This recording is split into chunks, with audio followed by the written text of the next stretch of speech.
We'll call the November 19th, 2020 meeting of the Wolfeboro Police Commission to order. And before we begin, I'm going to read the meeting preamble. Good afternoon. As chairman of the Wolfeboro Police Commission, I'm declaring that an emergency exists, and I'm invoking the provisions of RSA 91-A:2, paragraph 3B.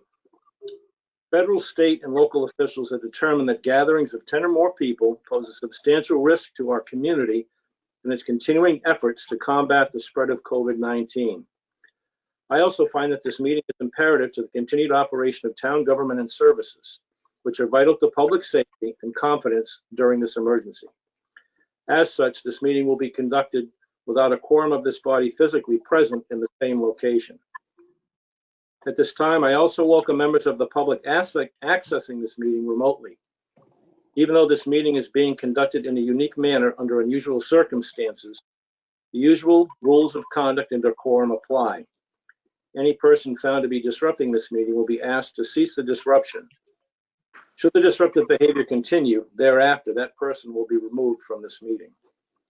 Please note that all votes that are taken during this meeting shall be done by roll call vote. And we'll start the meeting by taking a roll call attendance. When each member states their name, please state whether there's anyone in the room with you during this meeting, which is required under the right to know law.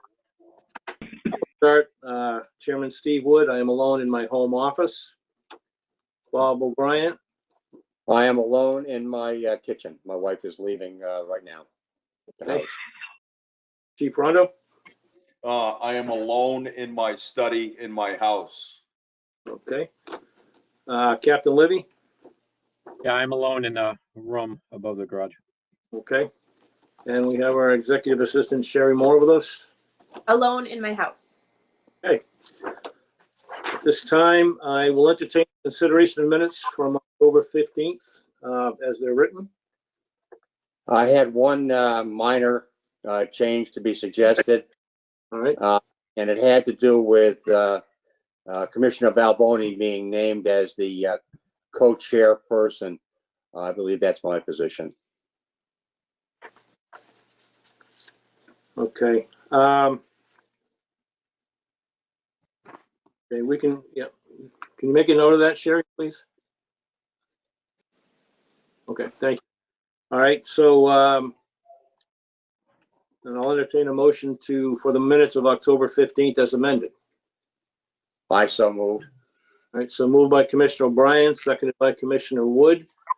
Commissioner Balboni will not be with us this afternoon. He's excused due to medical issues. So I will poll the commission. Commissioner O'Brien? Yes. And Commissioner Wood is a yes also. At this time, we'll proceed with the monthly reports, Chief, if you would. Thank you, sir, Mr. Chairman. So the first slide in your slide deck, gentlemen, is going to be the incidents year to date. You'll see last month in September, we were at 51. So just for the listening audience, this is the reporting month is October, even though we're in November. November isn't finished yet. So the reporting month is October. You'll see in September, the last reporting month, we went up from 51 to 57 arrests or correction incidents in October. That's an 11.765% increase. And remember, in October, there's the last major holiday of essentially of the summer with Columbus Day in the beginning of fall.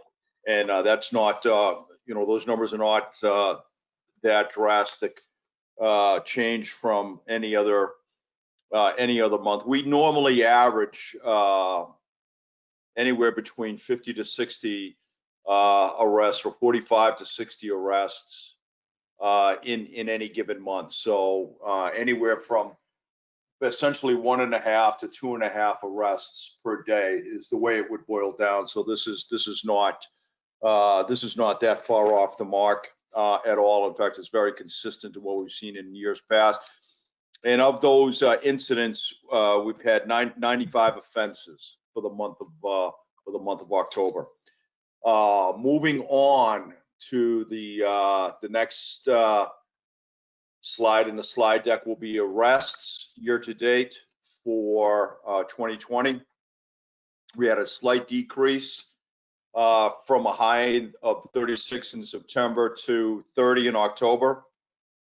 So again, same thing with arrests. We average anywhere between 30 to about 45 arrests per month. So somewhere between 1 to 2.5 or so for each month. And so again, not that far off the mark with essentially 1 a day in the month of October. It's actually, believe it or not, fairly busy. That's a lot of activity for the Wolfeboro Police Department. That is a decrease from last month of 16.66%. And again, what we've seen in times past is that if there's a lot of incidents, arrests will be down.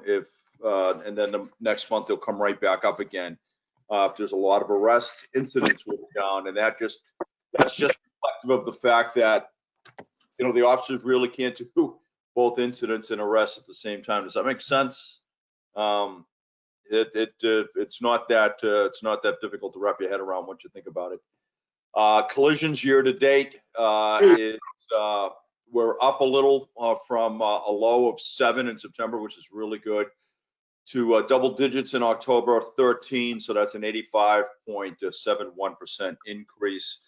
And again, that's, I think, reflective of the fact that we have a lot of folks that are out driving around, trying to take advantage of the last of the seasonal holiday and the good weather and so forth and so on, and leaf peepers that are coming up. So it's a little bit heavier traffic volume. And you'll see that in the next slide with traffic stops year to date. So we have an increase of 11.61% from 198 stops in September to 221 stops. And that's also reflective of the fact that we're finishing up the last of the grants, and then we're moving into a new grant season in October. So some things changing there. Of those 221 traffic stops, we issued 18 tickets, 18 summonses were given out. And what that really means is that you had an 8.14% chance of getting a ticket, so still less than 10% chance. So that is very reflective of our educational minded approach to traffic enforcement. So what does that really mean? That means that you're not, your chance of getting a ticket is less than 10%. So that's really what it boils down to. Gentlemen, subject to your questions, I'll move along with and move into the school resource officer report. I do have a question, Chief. Yes, sir. Seems as though since the COVID-19 emergency, the pandemic started, and it's been substantiated a little bit in the school system that there were more students entered this year, and a lot of them live out of state, but they were entered in the school here because the parents had decided not to go back to their home state for one reason or another. Are we seeing an increase or a larger volume of traffic and a larger amount of interactions with the public because we now have a larger population, albeit seasonal, but more of a permanent seasonal? You're absolutely correct. Yes, we are. What you're seeing, what we're seeing, and what we're experiencing, and I think and I think the town is seeing it. Town government is seeing it. You're absolutely correct. We're seeing greater traffic volume. I see it all the time when I'm out on the road. You see these plates from New York, Pennsylvania, Illinois, Michigan, Connecticut, even believe it or not, even a few from Maine, which is surprising. And what's striking is that they're here all the time. They're here in the morning, they're here in the afternoon, they're here in the evening, they're here in the middle of the week. They're not just here on the weekends. So you see it on the weekends, you go, okay, a tourist are coming up for a special event or whatever, but no, we're seeing this constantly. I'm seeing the traffic volume increase. I'm seeing homes that should be vacant because they're seasonal homes, or they're second or third homes that belong to people, or in certain areas of town like Sewell Road, and the homes are occupied, and there's no indication that they're going to be boarded up or shuttered for the winter months. So I think you're absolutely correct. We are seeing a greater I don't want to say seasonal population, but we're seeing an influx in the population. The growth, the citizen growth in town has increased, and we see it. It's very apparent to us. Town is always busy, and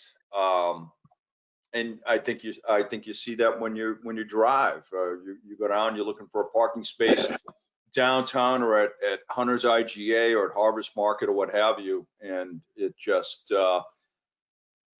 it isn't anything that it's not tourists. It's difficult to explain. Again, I see it when I drive out onto the road. Okay, thank you. All right, yeah. So for the month of October, this was Officer Devine's really to her second month in, but it was only it was really her first full month. And what she said is this month was busier with the children reporting past tense assaults and crimes which occurred out of Wolfeboro. Officer Devine worked with several police departments within their jurisdictions in regard to these specific cases, as well as DCYF. Officer Devine assisted Osby PD with a sexual assault investigation as a student in the school was reported as a suspect. Officer Devine took 2 sexual assault reports that happened in Wolfeboro. Officer Devine reported the incidents to DCYF, as well as set up an interview with one of the cases for the Child Advocacy Center. Officer Devine went to the interview, and the case is still ongoing with the assistance of Detective Emerson. Officer Devine assisted the school with several truancy issues, working along with the truant officer. Officer Devine had Osby PD conduct several welfare checks due to absent students and some that the school had yet to make contact with. All children and parents were contacted. Officer Devine also assisted the administration of the high school regarding several students skipping classes and leaving campus. You have the breakout of her case activity, which, believe it or not, for a COVID-19 hybrid model is still very busy. I'm not going to brief the September summary, only because it's 2 weeks. But I will address it by exception if you gentlemen have any questions. And then what I'd like to do is move right into Officer Emerson's report, or Detective Emerson's report. Is that okay? I'm good. All right, with roger that. Yep. Okay, so for the detective report for the month of October, 60 cases were carried over from September 2020. Detective Emerson investigated 25 new cases for the month of October. The cases below represent all the incidents and arrests for the month of October. 7 cases were investigated as felonies, and 18 cases were investigated at the misdemeanor level. At the end of October, Detective Emerson has 23 cases still under investigation. Detective Emerson's work schedule was also altered this month to cover patrol shifts and shift coverage for the department. That has resulted in a significant increase in Detective Emerson's caseload. The 25 new cases are a result of not only his usual assigned cases, but also cases developed while he covered patrol shifts. Detective Emerson also assisted sergeants and patrol officers with investigations in felony fraud, theft, identity theft cases. Those cases are not reflected in Detective Emerson's caseload numbers. And that's an important thing to keep in mind too, that he's always assisting as a resource the other officers in their investigative work. Detective Emerson took care of drug take-back day, which resulted in approximately 350 pounds of unused and unwanted medication. Detective Emerson had to process, secure, weigh, and label all of the medication turned in, which, as you can imagine, was quite time-consuming. Detective Emerson responded to an attempted bank robbery, and based on the limited information given by the witness, Detective Emerson was able to locate the suspect at a residence, and he was placed under arrest within 30 minutes of his attempted bank robbery. This arrest also ultimately allowed Rochester PD to solve 3 completed bank robberies that had occurred earlier in the year. It was the same suspect. This was a work well done and represents some good old-fashioned police work, as Chief Chase would say. Detective Emerson has also been assisting the Internet Crimes Against Children Task Force with information pertaining to child sexual images believed to be sourced somewhere in Southern Carroll County. Also not reflected in Detective Emerson's caseload is the follow-up he has been requested to do by the county attorney for previous cases that are due to start trial. Below, he's listed out all of his casework, and I'll just close it off with the percentage of cases closed this month is 72%. Percentage of new cases closed by arrest during this month is 24%, and percentage of entire caseload closed is 67%. So those are really good numbers. I certainly have nothing to complain about. Unfortunately, we do have to pull Detective Emerson from time to time to help us cover open patrol shifts, and that does take him away from his investigative work, and it does slow down some of the caseload or casework that he's doing, and that's just unfortunate. It's reflective of the fact that, you know, we still have officers in training and we're still short-staffed. So that, unfortunately, is likely to continue at least through March until we get back up to 100%. Gentlemen, moving on to the next slide in your slide deck, that will be the personnel status report. And on that, what I've done is I've printed the year-to-date stats because I wanted you to see the activity of all the police officers year-to-date, and that's something that I'm going to be doing from now on. In the past, it was just a monthly assessment, but it looks like, you know, either a change in IMC or an update in the software. When I run the monthly report, it wasn't capturing everybody. I want everybody to be captured. So you gentlemen can balance everything over the full course of a year. So that's what you see right now. And just keep in mind that some officers are working busier shifts than others when you make that assessment. Mr. Chairman, that really does complete my report, subject to your questions, and I do want to move into the end of quarter report for third quarter, or third quarter for fiscal year 2020. But subject to your questions on anything I've already presented to this point. No, I'm good. You want to go to the budget? Is that what you're talking about? Yes, that's what I want to do. I want to go in and do the financials for the end of the quarter for the third quarter fiscal year 2020 for the town. And you gentlemen do have that information. You do have those reports. I did send them out, and hopefully you've taken a look at them. So we'll start off with the police department first. Commissioner O'Brien, are you all set? Yes, I am. All right, roger that. So if you look down, you'll see the notes at the bottom, and this is dated as of the 6th of November. So again, the 6th of November. So you're going to see us right now. We're about 2% underspent, a little over 2% underspent, which is good. And looks like right now we're remaining unexpended appropriations approximately $43,871. Now that sounds like a lot of money. If anybody is, and it is a lot of money. It's taxpayer money. It's a lot of money. But there's still almost a solid 2 months left in the year. What this doesn't show is encumbered funds and expenses that we know we have outstanding. So, for example, we just received word last week that some of the antennas on the roof were failing, and those have to be repaired and replaced. So unexpected financial requirements, or UFRs, financial requirements will eat into this money, it happens every year. Every year something happens, something breaks, it's got to be replaced or repaired or whatever the case may be. Replacing the antennas on the roof is an expensive proposition. Fortunately, we budget very carefully throughout the course of the year, and we have, if you will, some buffer in here to absorb these, and that this is what this is really showing. So my best swag, if you will, and we all know what a swag is. My best guess is that we're going to be very close to a 99% expended budget by the end of the year.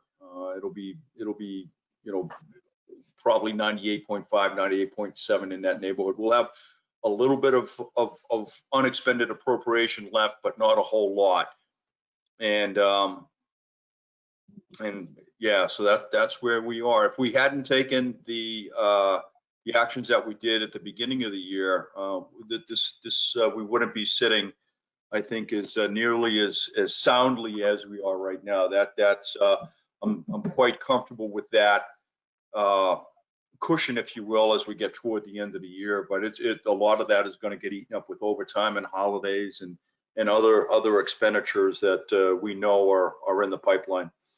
Moving on, gentlemen, to the dispatch budget. We're doing a little bit better there. We're about 4.87% underspent, with approximately $29,000 left, but we still have unexpected appropriations that will be coming out of that, and with 2 months left, solid 2 months left in the year. Now remember, we're always running at least, even though this is dated as of the 6th of November, we're still running a week behind. All right, because not all of the budgeting, not all of the salary and payroll and everything else has come out of that. Does that make sense? Yep. Okay. And the ACO, who's doing real well. He's doing real well, and that budget is pretty sound at this point. So, gentlemen, subject to your questions, if you have a specific question about a line item or the bottom line of the budget, I can certainly address it. But that's really all I had on the budget. And then if you have no questions, we'll move into non-public session. Mr. Chairman, I do have a number of items under personnel that need to be addressed. Okay. Before we go into non-public, I'm sure if the selectman's representative is with us. No. Okay. Our next meeting will be Thursday, December 17th at 4 o'clock. Most likely here virtual. And Commissioner O'Brien, did you have any questions or any comments before we for the public before we go? No, I'm going to withhold the item that I was going to discuss as requested by Chief Rondo until that time, till we're in non-public. All right, then at this time, I'll entertain a motion to step out of public session into non-public session under RSA 91A-3 2. And I move we move into non-public session. okay, that'll be for issues and so forth. All right, moved by Commissioner O'Brien. I will second that and poll the commission. Commissioner O'Brien? Yes. All right, Commissioner Wood is a yes. We will stay recess and enter into non-public session and rejoin the meeting. Thank you, everyone.